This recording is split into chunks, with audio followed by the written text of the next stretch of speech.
Love lives here. We are working with the theme 2020 Spiritual Vision. Yay, I got it right today. That we are working with the theme 2020 Spiritual Vision. And the theme for this month is facing the fear. Facing the fear. Fear is something that we don't always talk about, right? You know, here at Centers for Spiritual Living, or, you know, some folks, they feel uncomfortable talking about the fear, where we somehow feel comfortable living in fear, maybe, but very rarely do we want to really talk about fear. And so this whole month we are talking about fear, but we're also talking about faith. And today we are having a discussion. We are talking about a question of faith. So what does faith have to do with all of this? And the question is a question of faith. A question of faith is what I have for you this morning. A question of faith. So here at Centers for Spiritual Living, we teach something called the science of mind. Science of mind. Now, this is one of those things that me personally, I have to really look at what this really means for me, and I have to make sure that I am framing it and that I have framed it in the proper way for me to wrap my own head around this.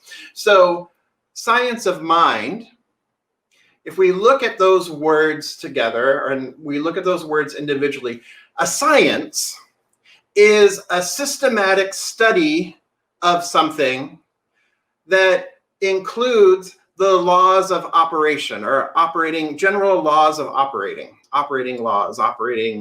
So the systematic study of something where there is applied law that is operating, okay? Mind is consciousness. Mind is consciousness. So if we look at science of mind, what it is that we actually study here, what it is that we actually teach here, is a study, a methodical, systematic study of consciousness and the general laws operating in consciousness. So let's say that again. So what it is, when we look at science of mind, what that is it's a systematic or methodical study of consciousness and the laws operating within consciousness, the inherent laws operating in consciousness. Frequently, we hear at Centers for Spiritual Living, we'll hear the phrase, we don't teach you what to think, we teach you how to think. We don't teach you what to think, we teach you how to think. Because what it seems to be is if we're teaching you what to think, then that's really indoctrination, right? That's really indoctrinating somebody, and we're going to tell you that this is the way, this is the only way, and you need to believe this way. That is more a place from indoctrination, right? That's where the dogma comes in. You must believe this way. I'm going to tell you what you need to think, what you need to believe, right? That is not what we do here at Centers for Spiritual Living. We don't teach you what to think. But then the phrase comes in frequently, but rather than teaching you what to think, we teach you how to think. And I don't think that that's necessarily true either. Because I'm not teaching you how to think.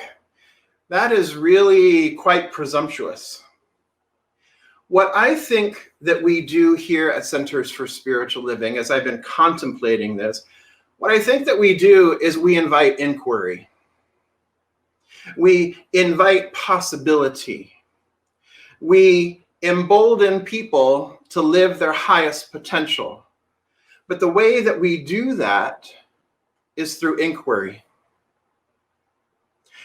We apply a scientific method, if you will, to our lives, right? We have something called spiritual mind treatment, or it's a scientific prayer or a methodical approach to prayer, right? And we teach you that tool, but it's not a teaching you how to think. It is inviting an inquiry into spirit. It is an inviting from a scientific methodological perspective, perhaps, of what do? We have a question, we come up with a hypothesis, and then we test our hypothesis by coming up with a series of experiments. And when we come up with a series of experiments, we see the results from our experiments, and either the results from our experiments support our hypothesis or they don't. And if they don't, then we have the opportunity to change the hypothesis, to rethink about the hypothesis of the way things work. Or we have an opportunity to look at and pose a new question, pose a new thought, and move from there. So what it is that we really are inviting here at Centers for Spiritual Living is we're inviting a curiosity. We're inviting a questioning. We're inviting an inquiry. And what are we inviting an inquiry into? We're inviting an inquiry into consciousness. We're inviting an inquiry into and a curiosity about consciousness, about self-awareness, about self-reflection. So one of the things that we do here is we ask the question when we are examining our lives, when we're looking at our lives, when we're looking at a situation, whether it be a personal situation or a global situation or a national situation or a local situation, we look at this and then we can begin to ask the question, a question of faith. We begin to ask the question, what do I believe about this? What do I believe is going on here? And why do I believe it? Because what we believe about something is our thoughts and our feelings and our experiences combined to create a belief about something. So if we believe that the sun will shine tomorrow, today, right? How did that belief come to be? Well, we've experienced it day after day after day after day. We've begun to experience that, okay, every morning the sun rises and at night the sun sets. How did we come to believe that electricity works? Well, we plug something in, we turn on the switch, and all of a sudden there's light, or the fan is working, or the AC is working. That there's a constant demonstration, there's a constant reinforcement, that there's a questioning first, and then there's an experimentation, and then there are results. Right? Then there are results that occur. And based on those results, we begin to form opinions, we begin to form the idea that, this works. Okay, so if this works, we begin to trust that it works, and it works consistently, then we begin to trust that it will always work. And so then it is a matter that we are building faith. So it is through our demonstrations that we actually are building our faith. So when we do our affirmative prayer, when we do our scientific method of prayer, when we do spiritual mind treatment, what it is it is a practice of building faith. It is a practice of building faith. So every time we pray affirmatively and we see a manifestation or we see a demonstration, or in other language, our prayers are answered, because we have approached this from a scientific perspective, what it is, or a methodical perspective, right? What it is every time we see that demonstration, it is proof to us, it is proving that the law works. That the spirit, as Neil says there, the spiritual principles are reproducible, they're predictable, and they're testable, right? So what we're doing is we're proving to ourselves that it works, that this law of the universe works. And so when we know that it works with our princes, palaces, and parking spots, or for some of you, princesses, palaces, and parking spots, when we prove to ourselves that it works, we begin to establish this pattern, we begin to establish this rhythm of faith and of trust. And so by doing so, we expand our consciousness, we expand our knowledge of the way the universe is working. And so it does not matter whether we have faith that the universe will demonstrate a job, a relationship, a partnership. It doesn't matter what the subject is. We know that there's this universal law that is always working, and so then we relax into that. We rest into that, trusting the law of spirit the same way we would trust the law of gravity. I don't wake up every morning thinking, I wonder if I'm going to float off the planet this morning, right? I never question that I'm going to be anchored here on planet Earth unless I get in a hot airplane, and even then I'm still bound to Earth, right? I never even question that because it is such a natural part of law, it is such a natural way of being that here we are. So the invitation that I have faith in gravity, I have faith that gravity is going to keep me tethered to the planet, that I'm not going to float off into space. So I have faith in that. So what is it that you have faith in? Where have you been placing your faith when you see things occurring on TV or around us or in our own lives? Where are we placing our faith? So the opportunity here is to go deep and go within and begin to question, begin to have that self-inquiry, that self-awareness, to begin to question. It's like, I'm really not enjoying this experience. What is it? Where is it? What do I believe about it? And where did this belief come in? Where did I begin thinking that this is the way things are? Where did I begin thinking that this is the way things may always be?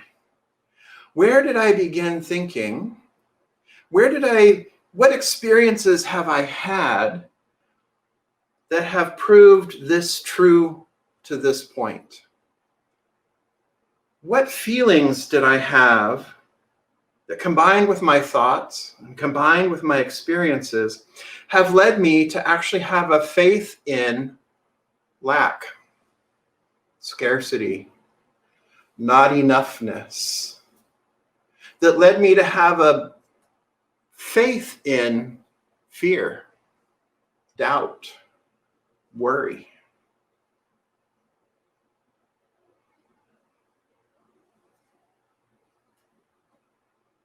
So there's the invitation for the inquiry, because what we are wanting to do is we are wanting to shift out of whatever experience we may be having that we are not enjoying, that is not life affirming. We are wishing to have a different experience. And what we know is what we can do is we apply this methodology, we apply this tool of, all right, so I'm going to shift what happens here. I'm going to make a shift in my life. So I'm going to test it out. I'm going to reframe. I'm going to understand where this is coming from and what do I know that, it's not about scarcity, it's about abundance. It is about the ever-givingness of life to itself. It is about spirit maintaining and sustaining its beloved creation.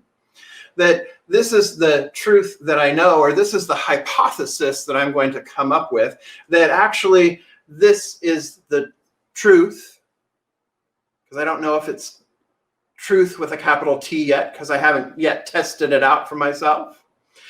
But I'm going to place it into this method, and I'm going to see what happens.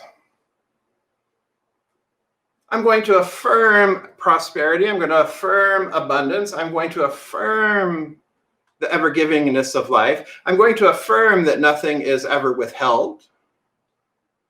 I'm going to say, what if that's the truth rather than what I know my experience to be? What if there's a higher truth? That's the question of faith. What if is the question. What if? What if? And then we have the opportunity to experiment.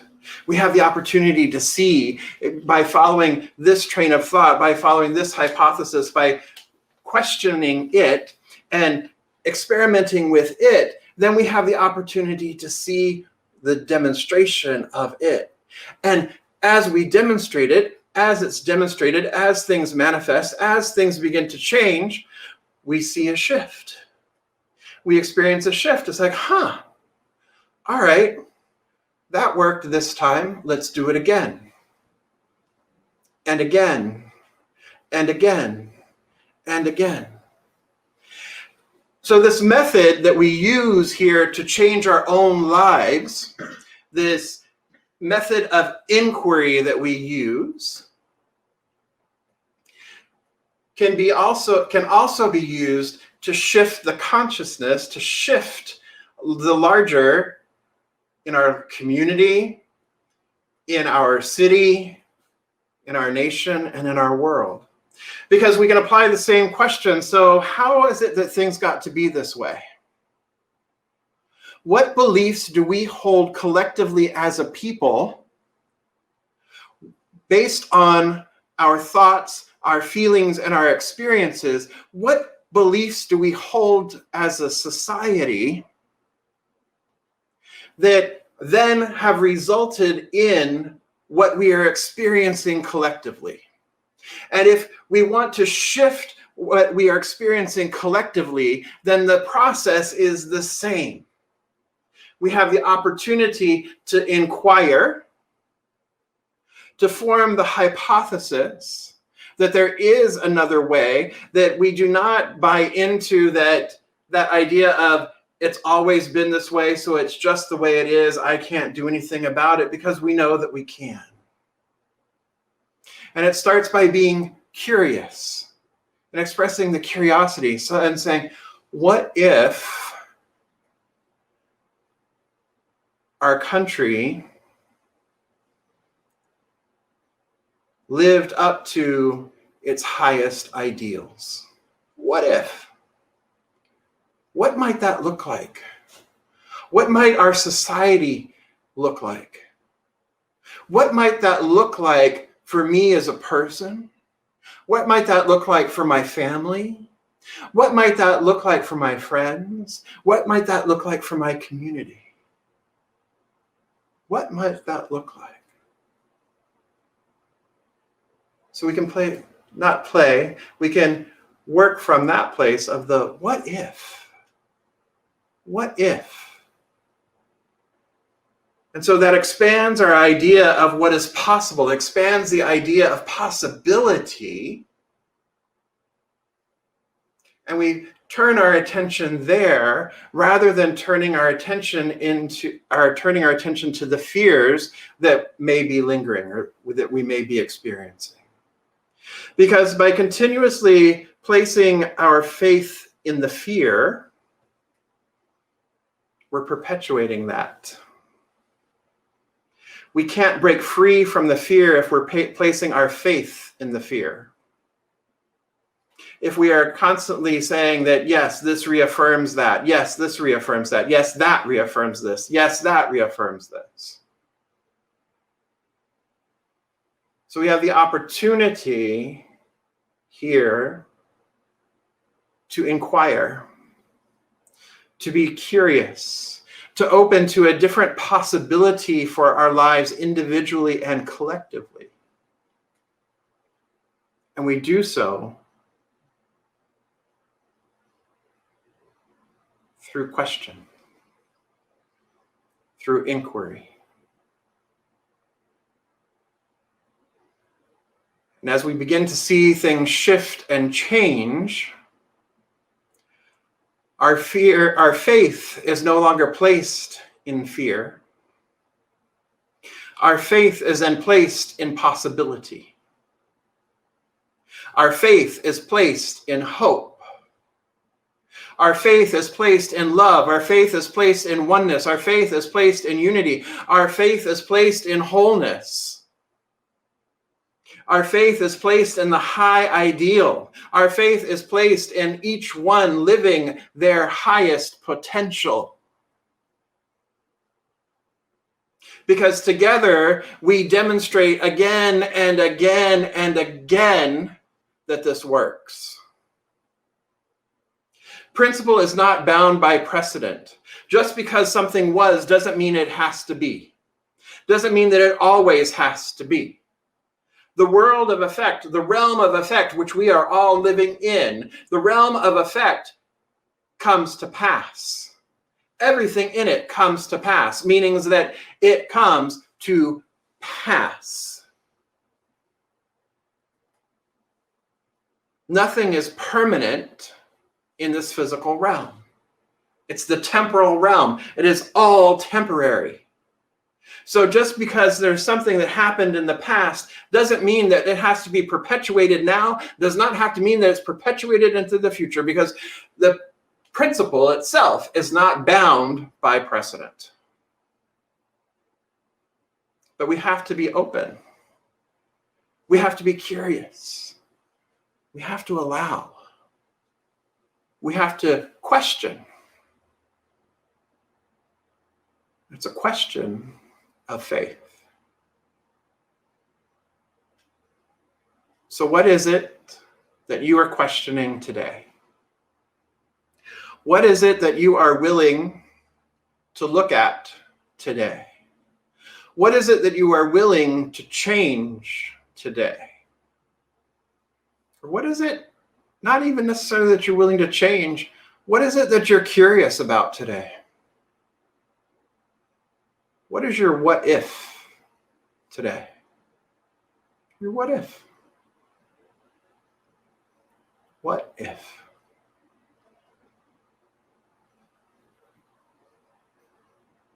So I invite you this day and this week to be with this question of faith. What if? Form your hypothesis, run your experiments,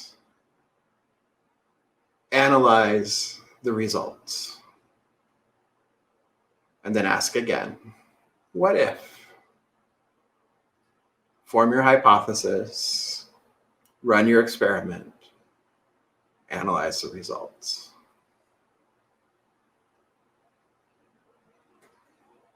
What we teach is an inquiry into consciousness, a systematic, methodical study, an inquiry in consciousness. So how big is your life? Depends on how big your question is. What if? What if? So let's come together in consciousness now.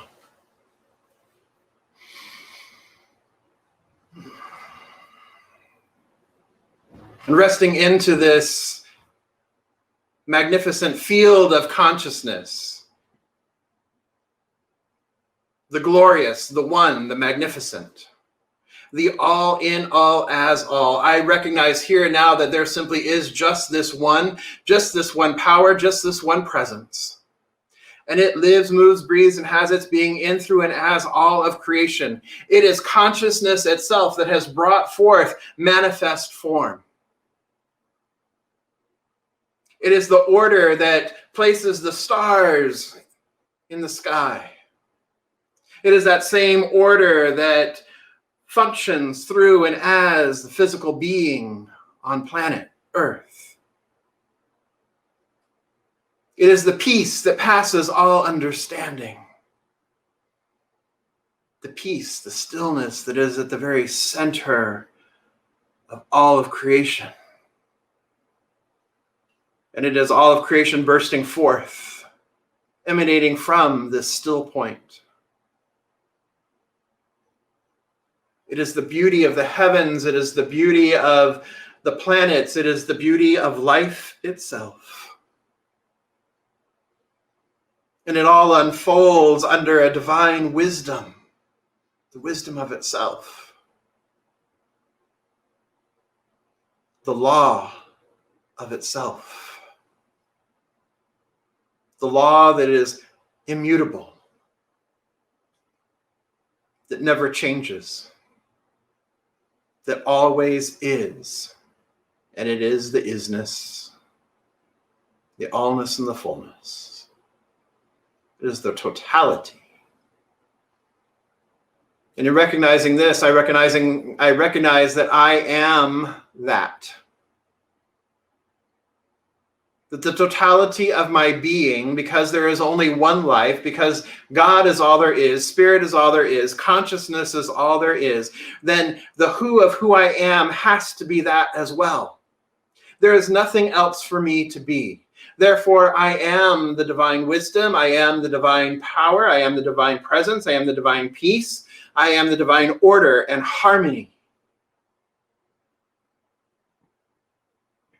That is the very nature of my being. It is the totality of who I am. I'm inseparable from that. Because there is only this one. And as I know that this is true of me, I know that this is true of everyone present here this day. And for all of life.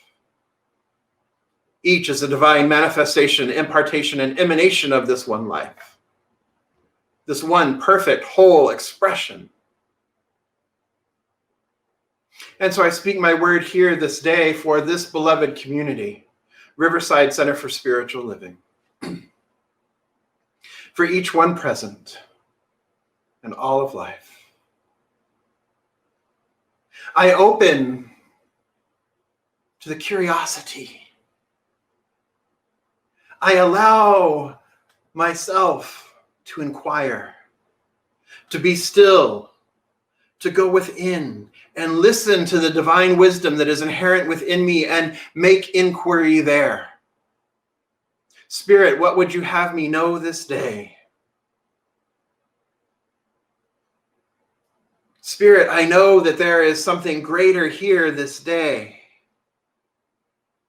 I know that there is a high idea for my life and for life on the planet, and I open to be receptive to hearing and receiving that.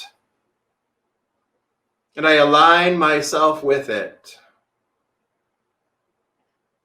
I align my consciousness.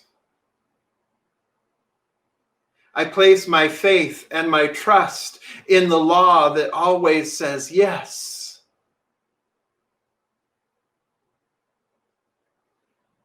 Knowing that the truth is revealed. Knowing that whatever need I may have, it is already fulfilled because it was already given in the beginning through the ever-givingness of life itself. I rest and trust and know and have faith that the divine maintains and sustains its beloved creation. Therefore, the divine maintains and sustains me in everything I need. I lack nothing. It has already been given. And so I open my consciousness with a receptivity, a willingness to receive.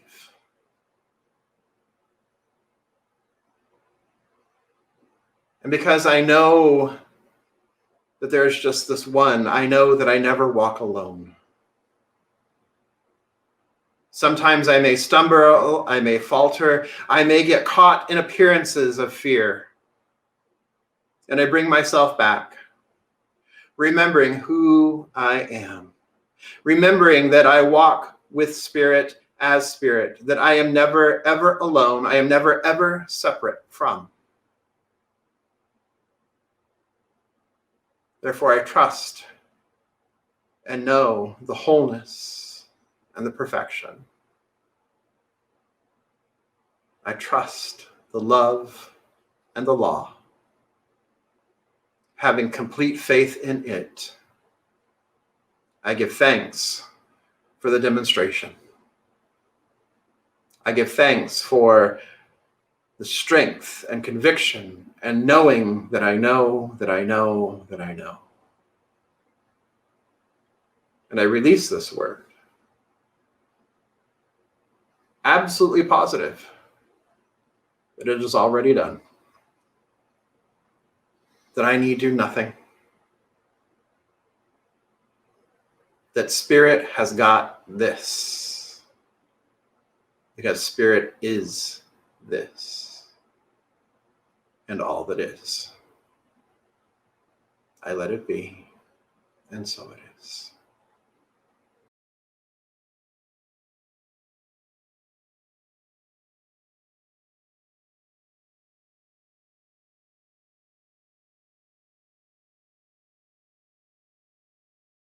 Love